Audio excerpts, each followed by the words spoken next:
Sin rodeos sobre Stroessner y el estronismo.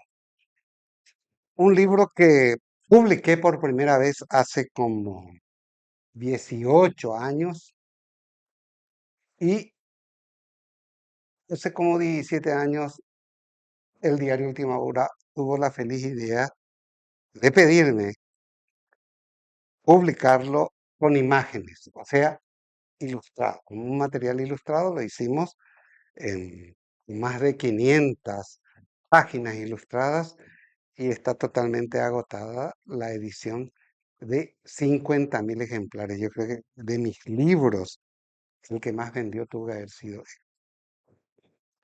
Me preguntaba, Cristian, ¿qué abarca, qué toca esto? Y en realidad arranca con el golpe del 3 y 4 de mayo de 1954, en que es destituido de la presidencia Federico Chávez. Y durante 5 días el país estuvo sin presidente. Entre el día 3, en la noche que comienza la sesión de la Junta de Gobierno para definir el futuro político del Paraguay, y hasta el día 8, en que, decidido ya lo que se haría en el futuro, digamos que al día siguiente a la mañana, el 9 de mayo, volvemos a tener presidente. El arquitecto Tomás Romero Pereira asume como presidente provisional de la República. Se convoca a elecciones generales que se realizaron el día 2 de julio de ese mismo año, y el Partido Colorado presentó como candidato al general Alfredo Stroessner. Electo Stroessner, asume la presidencia de la República el 15 de agosto. Una historia que tiene detalles poco conocidos, sobre todo las discusiones que se dieron para la elección del candidato a presidente. Se le atribuye, y no sin razón, a Epifanio Méndez Fleitas la decisión final de lanzar la candidatura de Alfredo Stroessner para la presidencia. Un candidato fuerte de la época era un personaje bastante cultivado y prominente llamado José Zacarías Arza, que se encontraba en España en calidad de embajador. Tal fue el caso que creo que fue en la madrugada entre el 3 y el 4, se le convocó, se le llamó para que viniera de urgencia a Asunción, considerando que habría cambio de gobierno y el candidato más fuerte era él. Pero había otros candidatos, como el caso de Rigoberto Caballero, rigobertistas y otros, ¿no? El Partido Colorado estaba dividido más o menos entre 7 y 8 fracciones que vivían peleándose, digamos que cotidianamente, por la llegada al poder. La llegada al poder de Alfredo Stroessner justamente puso fin a ese caos político que impedía las demás actividades, el desarrollo de las demás actividades con normalidad, como las actividades económicas, educativas y de todo tipo, ¿verdad? Vivíamos en medio de golpes de Estado, rumores acerca de destituciones, destitución de ministros, ese tipo de cosas era lo característico. Tal fue el caso que la llegada de Stroessner al poder fue aplaudida hasta por sectores de oposición. Suelo referir que el Heraldo, órgano del Partido Liberal, ¿no? Y por medio de la pluma de nada menos que el mayor de los caudillos que tuviera el Partido Liberal, José Patricio Guyari, o José P. Guyari, como más se le conocía, desde su lecho de muerte en Buenos Aires, le dio la bienvenida al general Alfredo Stroessner a la presidencia. Se pensaba fuertemente que él iba a tener un efecto así eh, ordenador en la política paraguaya. Otra persona muy renombrada ya en esa época era Augusto Roa Bastos, un gran escritor, que escribe, publica un poema en el que sostiene con énfasis en una parte que la espada de la libertad en América del Sur se encontraba en las manos de Juan Domingo Perón, presidente argentino, y Alfredo Stroessner, que estaba llegando a la presidencia en el Paraguay. Bueno, a partir de ahí se inicia un proceso que es bastante complejo. En el año siguiente, en 1955, es destituido el general Perón. Stroessner lo protege, lo acoge, lo acepta como asilado en Paraguay. Intenta matarlo a Perón en dos ocasiones y es sacado del país, pero es un hecho importante. Un hecho importante porque muchas especulaciones giran, giraron y giran hasta hoy día en torno a lo que derivó de la destitución de Perón en la Argentina y eh, el supuesto traslado no solamente de los exponentes del nazismo que se encontraban escondidos en la Argentina, refugiados y protegidos por Perón, que pasaron a Paraguay a ser refugiados y protegidos por el general Stroessner. Una cuestión muy discutible, pero todo eso se refiere aquí con datos bastante consistentes. En 1956, Cris, se realizó una reunión de todos los presidentes de América del Sur en Panamá, pues no de América del Sur, de toda América. Y estuvo Eisenhower, el general responsable de la principal del triunfo por parte de los occidentales, del triunfo sobre el nazifascismo. Y le mira fijamente a Stroessner y le dice, y de ahí sale la siguiente frase, ¿verdad? Democracia general, está haciendo un buen papel, le dice. Democracia, pero democracia general. Sin comunismo, pero democracia. Ahí viene la famosa frase, democracia sin comunismo. Eso fue en 1957.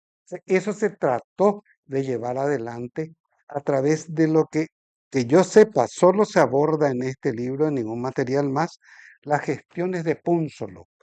Púnzolo, el monseñor Púnzolo, era representante del Vaticano en Paraguay y promueve una aproximación entre el Partido Colorado gobernante y el Partido Liberal. Esa, esa aproximación fue aprobada también por José Patricio Goyari. Se llevan adelante las conversaciones hasta que el 4 de noviembre, ya a finales de año del 56, se produce la llamada intentona liberal, un intento de golpe de Estado bastante débil, por cierto, que fue desmontado rápidamente, pero Stroessner le llama a Tomás Romero Pereira, que estaba participando de las reuniones, y le dice, suspendamos eso. Y así va narrándose todo el desarrollo de lo que fuera el estronismo. Se habla de la huelga general de 1958, previamente en el 57 de la formación de una comisión para la reelección de Stroessner, que se reeligió en el 58, y a días de reelegirse se hace una huelga general impulsada por la CPT, la primera organización que había pedido formalmente la reelección del general Stroessner. Una fuerte represión ese año que le lleva detenido a muchísima gente y sobre todo son detenidos algunos líderes comunistas que quedarían ahí por largos años, casi 20 años. Antonio Maidana, Alfredo Alcorta y Julio Rojas. Al año siguiente, por un exceso de confianza, Stroessner levanta el estado de sitio en el primer semestre y se produce una movilización estudiantil que es duramente reprimida.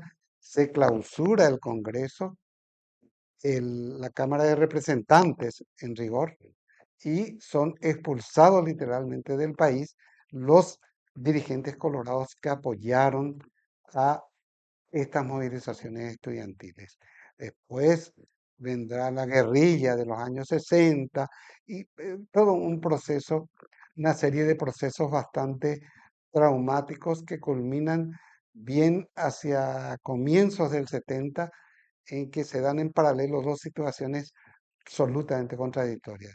Por un lado, el boom económico en los años 70, el mejor momento del estronismo desde el punto de vista económico, socioeconómico también, porque la gente estaba, digamos que conforme con la situación, abundaban recursos y abundaban soluciones, y paralelamente el desafío eh, inoportuno de muchos grupos pequeños de izquierda que son desmontados, uno tras otros, partiendo del Ejército Revolucionario Paraguayo, del ERP, primero con el MOPAL, Movimiento Paraguayo de Liberación, seguido después por el PORA, Partido Obrero Revolucionario Armado, y el Partido Comunista Paraguayo, a finales del 75, en el 76 por la OPM, en el 77 por el Movimiento Independiente. En sí, fueron reprimidos y desmontados todos los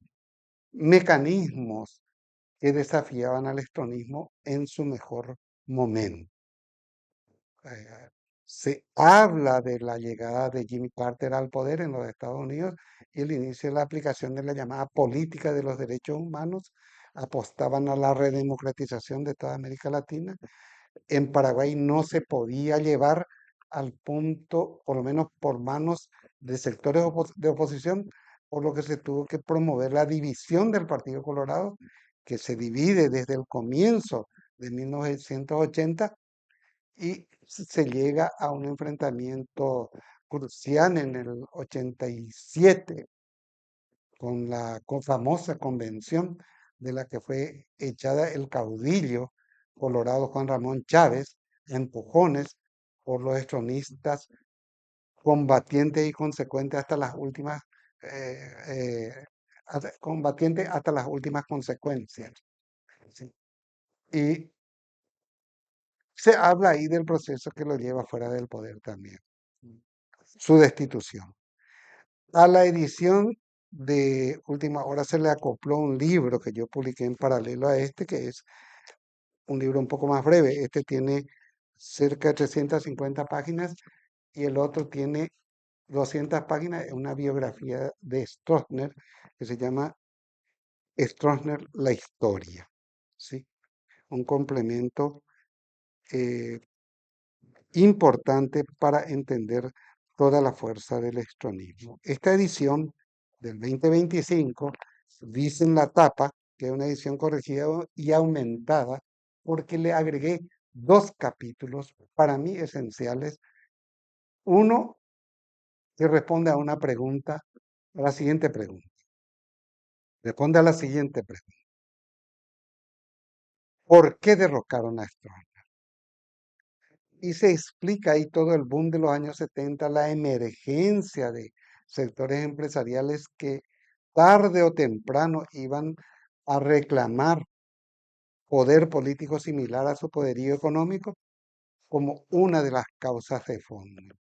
Por otro lado, se explica cómo el estronismo, de ser un mecanismo político de control eficiente para una sociedad más bien aldeana, desencajaba ya con la nueva realidad producida por el boom económico de los años 70. Y desde el sector internacional, toda la presión que se ejerce, sobre todo, no solo desde los Estados Unidos, también desde Europa y desde Japón. Para todo el primer mundo, promueve, apoya la política de la redemocratización y digamos que el estronismo pierde legitimidad local por los cambios socioeconómicos que él mismo había promovido y pierde legitimidad internacional por el cambio de política de los Estados Unidos primero, acompañado después por los demás aliados suyos, los países europeos y Japón en el Asia. El otro anexo responde a una cuestión, la vigencia del estronismo. Y creo que es importante estudiarlo a fondo porque yo explico ahí que en realidad Stroessner comienza a ser el factor determinante en la política paraguaya desde 1949, desde febrero de 1949, en que le destituye al general Rolón de la presidencia, hasta febrero de 1989. O sea, tuvo el poder durante 40 años. Esa es la verdad. Y obviamente ese poder extendido hizo que, estando ya él en el exilio, fuese determinante, primero en la sucesión del general Andrés Rodríguez. Se explica con detalles ahí que detrás de la pugna, Guasmosi versus Argaña en el Partido Colorado, estaban detrás de Guasmosi el general Rodríguez y detrás de Argaña el general Stroessner. En la práctica y en la realidad ganó Argaña con más de 30.000 votos esa interna, pero se le despojó de ese triunfo. Guasmosi no lo hizo, pero explica en sus memorias cómo se dio ese proceso y reconoce abiertamente que hubo un despojo de un triunfo que se diera en esa ocasión, eh, a favor de Luis María Argaña. O sea, en- destituido años después, seguía presente el general Stroessner. Les quiero recordar también, y les recuerdo ahí con más detalles, que cuando se enfrentara a